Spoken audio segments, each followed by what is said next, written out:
C'est à Madzingu, département de la Bouenza, que le ministre délégué au budget a terminé sa visite des administrations fiscales de la partie sud du pays. Ici, les agents ont beaucoup d'efforts à fournir en matière de recouvrement des impôts, car la Bouenza étant l'un des 4 grands départements du pays en termes économiques, les recettes fiscales ont drastiquement baissé.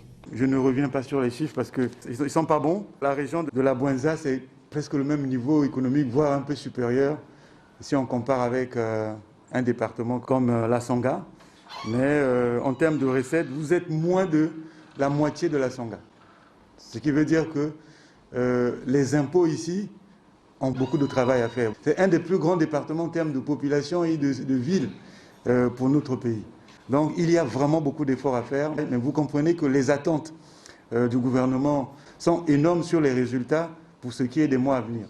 Signalant que c'est suite à la baisse constatée des recettes fiscales congolaises depuis la survenue de la crise sanitaire que le ministre délégué au budget a entrepris une descente dans les services des assiettes des impôts pour inciter les agents à redoubler d'efforts dans la collecte des impôts. Les recettes pétrolières étant désormais insuffisantes car divisées par 4 depuis la chute du prix du baril, le pays compte désormais sur les recettes fiscalo-douanières pour renforcer son budget. Lors de cette rencontre au nom des agents des impôts, le préfet de la Bouenza a soumis quelques doléances aux ministres liées à leurs conditions de travail. Un autre argument qui peut être considéré comme un facteur limitant à l'insuffisance des résultats que nous avons, c'est la mobilité.